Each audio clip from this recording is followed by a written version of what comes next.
Hello friends, today we are going to discuss about what is PhD, how to pursue PhD, and what are the things that you need to keep in mind while doing your PhD. So PhD is a long piece of research writing which you have to do in order to explore new finding, new frontiers of the science and technology. Research can be in different field, art and mathematics also, where you find application of the existing knowledge in new dimension. So you basically try to broaden the boundary of the current knowledge base, and you try to add new facts and figure or experiences in the existing body of the knowledge. So research is a systematic approach to finding what is missing in the existing knowledge base. So it can start with research question. So you have to frame your research question very logically, and this can be framed based on your previous knowledge of the field and based on the current researches which is being done in the field. So if you are not aware about what are the current researches going on in your field, then you have to study literature review. So you have to do a systematic research review of not less than 100 research papers related to your area of interest.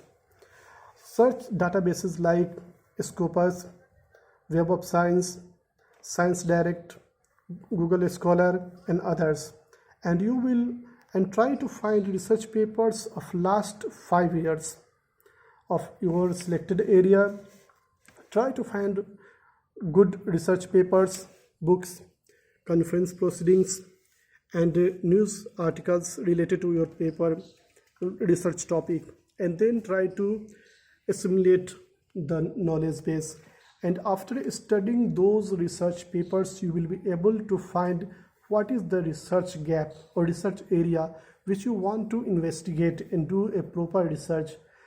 Only if you are able to find the proper research gap, then only you can do a good research. And doing a good research requires a lot of hard work, because you have to read at least 50 to 100 research papers and make note of that research paper. First of all, you have to search the database, download the research paper, and first of all skim through the research paper. So you don't have to read thoroughly.